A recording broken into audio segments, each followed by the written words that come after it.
Palabras de vida.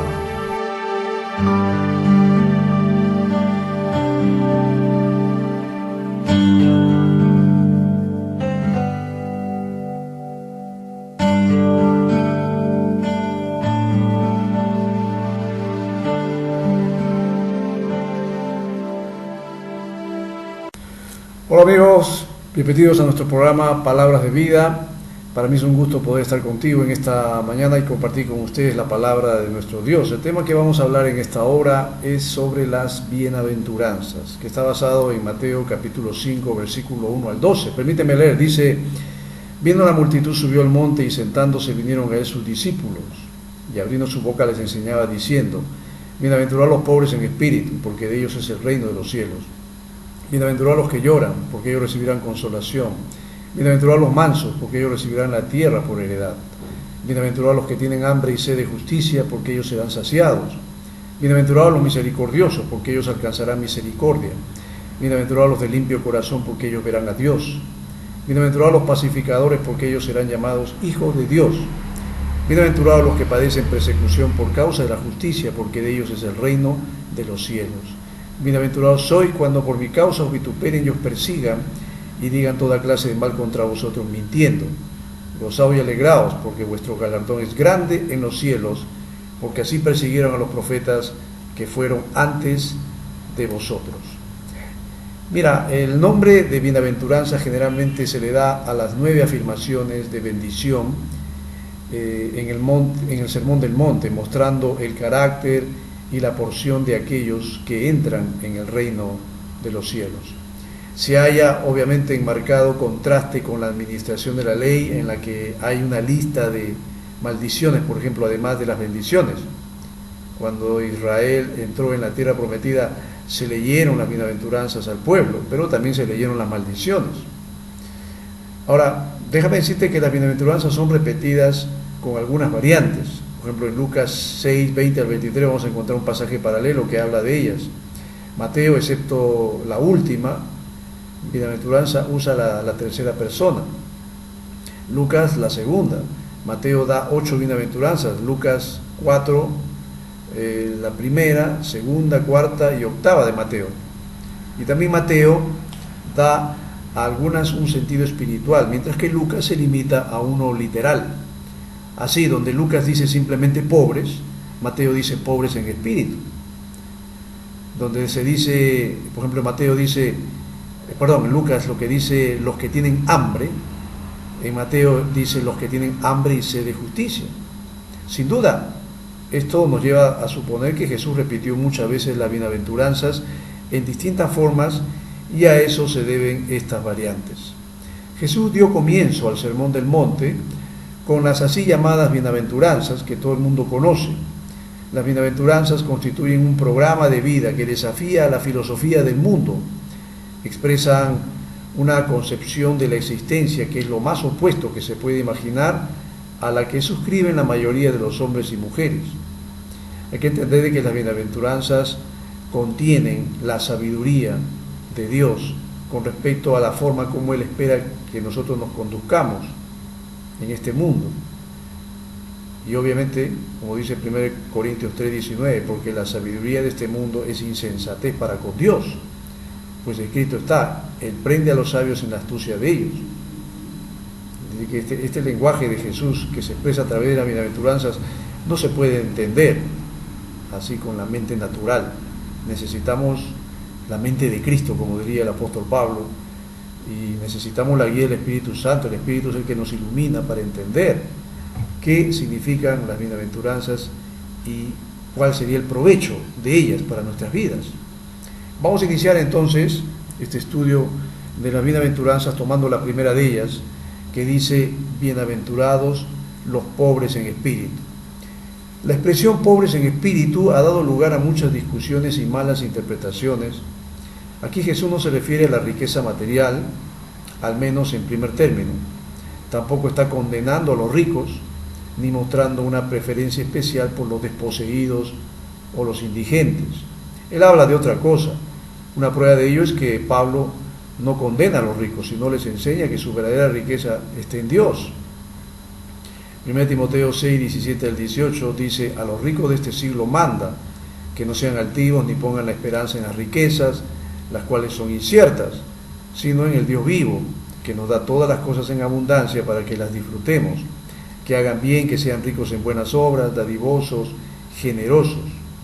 Él emplea la palabra pobres, que viene del hebreo anawin y del griego tohoi, en el sentido que le dieron los profetas del Antiguo Testamento, en particular los tardíos, como Sofonías, que dice en el capítulo 2, verso 3, habla de los humildes de la tierra, los que pusisteis por obra su juicio.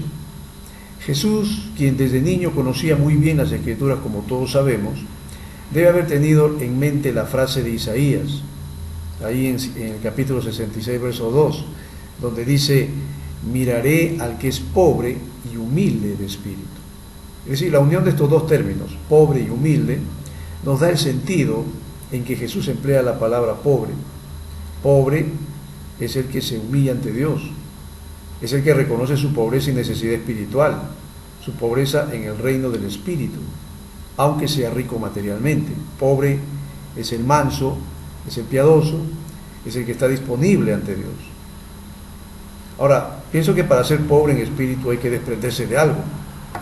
La riqueza de la que uno tiene que desprenderse, o de la que deba desprenderse el que quiera ser pobre en espíritu, no es necesariamente la riqueza material, sino es la riqueza del yo, del ego, es decir, la autosuficiencia del que está satisfecho de sí mismo, del que está lleno de orgullo, la soberbia, del que tiene una alta opinión de sí mismo. Aquí es donde vemos cómo esta bienaventuranza choca con la mentalidad usual. En el libro de Isaías, capítulo 47, verso 10, dice: porque te confiaste en tu maldad, diciendo: nadie me ve, tu sabiduría y tu misma ciencia te engañaron, y dijiste en tu corazón: yo y nadie más.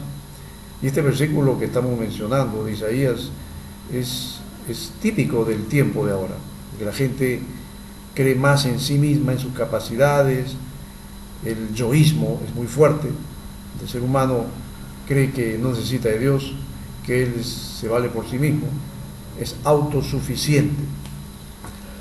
¿Por qué Jesús destaca la pobreza de espíritu?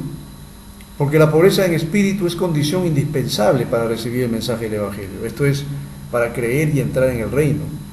El que es pobre en espíritu acepta el mensaje de Jesús y cree. El que no lo es exige pruebas, argumentos, razones. Esto es algo que vemos todo el tiempo, y es una de las razones por las que mucha gente de gran cultura, conocimientos, inteligencia, no acepta el Evangelio. Esas personas no son pobres, sino ricas en espíritu, entre comillas, y esa riqueza que el mundo tanto valora muchas veces es un obstáculo para la fe. Lucas dice en el capítulo 18, versos 10 al 13, 2 hombres subieron al templo a orar. Uno era fariseo y el otro publicano. El fariseo, puesto en pie, oraba consigo mismo de esta manera: Dios, te doy gracias porque no soy como los otros hombres, ladrones, injustos, adúlteros, ni aun como este publicano. Ayuno 2 veces a la semana, doy diezmo de todo lo que gano. Mas el publicano, estando lejos, no quería ni aun alzar los ojos al cielo, sino que se golpeaba el pecho diciendo: Dios, sé propicio a mí, pecador. Acá vamos a ver dos actitudes, dos tipos de corazón que se acercan a Dios.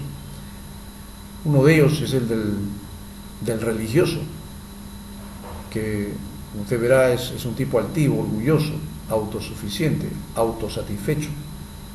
Es el que se justificaba a sí mismo, no esperaba que Dios lo justifique. Él mismo agradecía a Dios porque no era como los demás. Se comparaba con los demás y él siempre salía pues airoso. Él es el mejor de todos.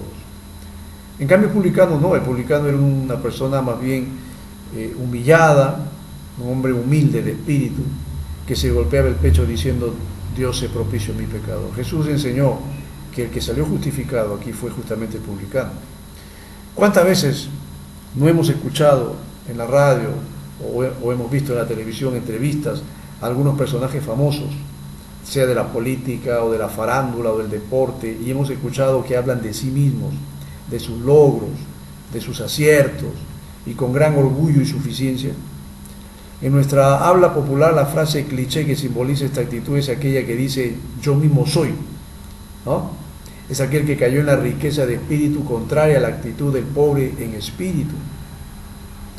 Y es la característica de la última de las iglesias, a las cuales el Señor menciona en Apocalipsis 3:17, cuando le dice a la iglesia de la Odisea: porque tú dices, yo soy rico y me he enriquecido, y de ninguna cosa tengo necesidad, y no sabes que tú eres un desventurado, miserable, pobre, ciego y desnudo. Mira la forma como Dios mira a esta iglesia. Si nosotros vamos a pensar que cada iglesia de las 7 que se menciona en las iglesias de Asia Menor, si la iglesia de la Odisea representa el tiempo actual de la iglesia, donde existen estas llamadas mega iglesias, donde existen estas iglesias pudientes, ricas, que pueden haber caído en esta actitud de pensar: yo soy rico y me he enriquecido y de ninguna cosa tengo necesidad. Materialmente hablando tiene necesidades, pero espiritualmente, ¿cómo lo ve el Señor? Espiritualmente el Señor ve que esta iglesia es una iglesia desventurada, miserable, pobre, ciega y desnuda. Ser pobre en espíritu es tener la capacidad de reconocer ante Dios mi humanidad, es llegar ante Él sabiendo que no tengo absolutamente nada que pueda impresionarlo, es admitir mi debilidad, mi vulnerabilidad y fragilidad, es llegar ante Él sin títulos, sin conocimientos, sin riquezas, es comprender que nada de lo que haga es realmente importante, porque no se trata de mí, se trata de Él, de Dios. El Salmo 73:25 dice: ¿a quién tengo yo en los cielos sino a ti? Y fuera de ti nada deseo en la tierra.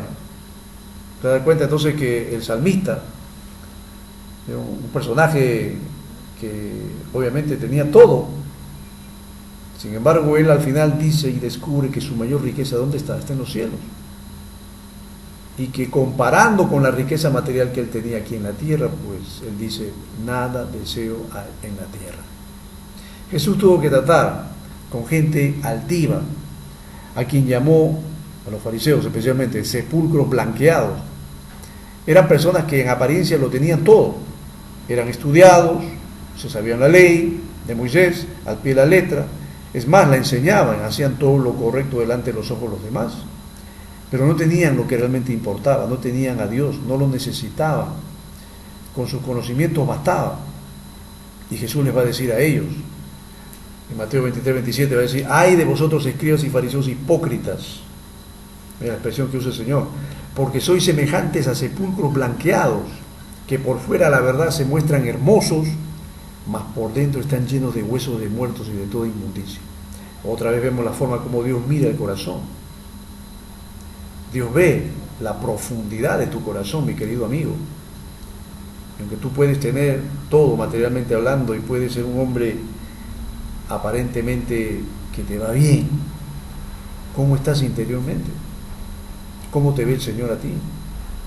Una de las cosas que Dios detesta tanto es la hipocresía. Era justamente lo que el Señor veía, Jesús veía en estos religiosos. ¿Cuánta gente se aferra a su religión? Está orgullosa de su religión. Creen que su religión lo es todo. Creen que su religión los va a salvar. Pero no tienen a Cristo en su corazón. El pastor Paul Washer describe el arrepentimiento y dice: el arrepentimiento es darse por vencido, es dejar de pelear contra Dios y dejar de tratar de ganar nuestra propia salvación por nuestras propias obras, para literalmente rendirse y caer a los pies de Cristo. En otras palabras, alguien arrepentido es alguien que vive como un pobre en espíritu, porque reconoce que solo es por la obra perfecta de Cristo en la cruz que uno es justificado, que tiene acceso al Padre, que ha sido limpiado y que todas las cosas que pertenecen a la vida y a la piedad le han sido dadas. Pablo dice en Gálatas 3:24: de manera que la ley ha sido nuestro ayo para llevarnos a Cristo, a fin de que fuésemos justificados por la fe. El centro de la Biblia, mi querido amigo, es Cristo. La Biblia es cristocéntrica. La ley ha sido un instrumento de Dios para guiar al hombre hasta la persona central de las Escrituras, que es Jesucristo, y que solamente por medio de Él nosotros somos justificados, como dice Pablo. Cuando Jesús dijo pobre en espíritu, no habló de pobreza espiritual, que es otra cosa. Ser pobre en espíritu no es igual que tener pobreza espiritual. Cada persona sin Cristo, cada persona que no tiene a Dios en su vida, es pobre espiritualmente y no es bienaventurado. Claro, la pobreza espiritual es consecuencia del pecado. Se trata de nuestra actitud hacia nosotros mismos. Mira, Gálatas 2:20, aquí Pablo dice algo interesante.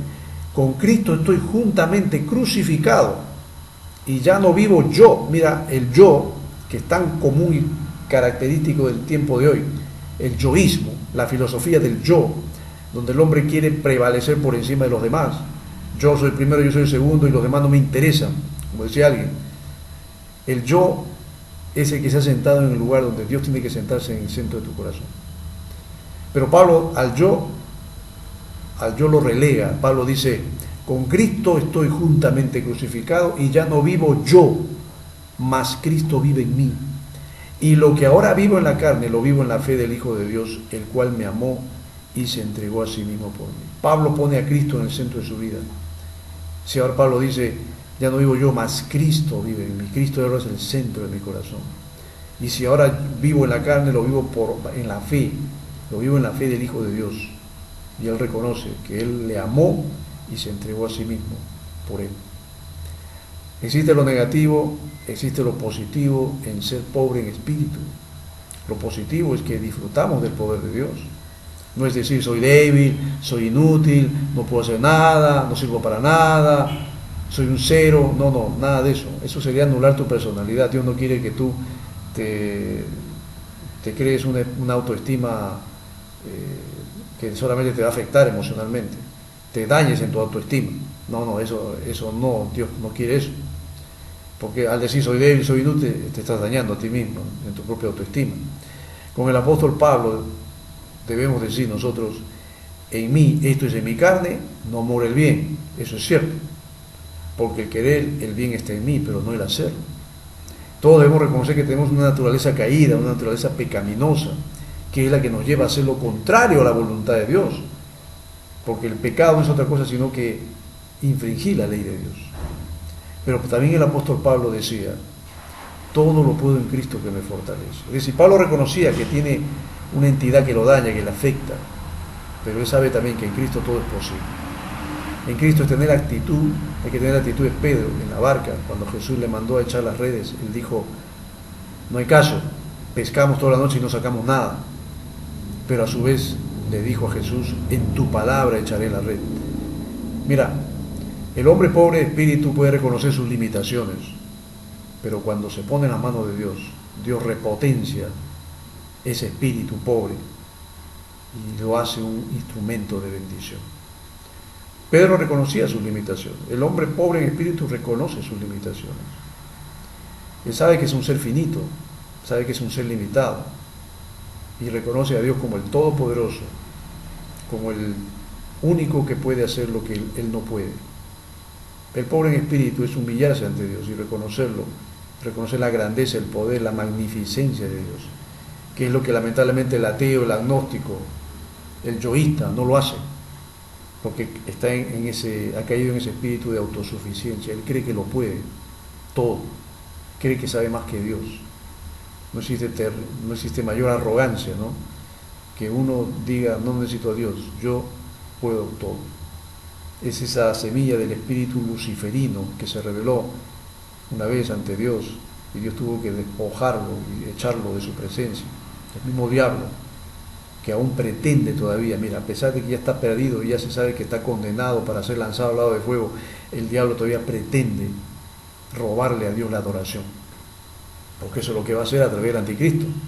Va a crear toda una generación de hombres que van a adorar al diablo. Él todavía quiere ser adorado, quiere usurpar el lugar de Dios. La Biblia dice que Dios está buscando verdaderos adoradores que le adoren en espíritu y en verdad, pero hombres y mujeres que lo hagan con un espíritu de humildad, pobres en espíritu, humildes, a quienes Dios los reconozca como tales y Dios los use y los bendiga, porque la Biblia dice que Dios atiende al humilde, mas al altivo lo mira de lejos. Espero que este tema, esta reflexión haya sido de bendición para ti. Esperamos reencontrarnos en una próxima edición de nuestro programa Palabras de Vida. Que el Señor te bendiga mucho. Dios te guarde.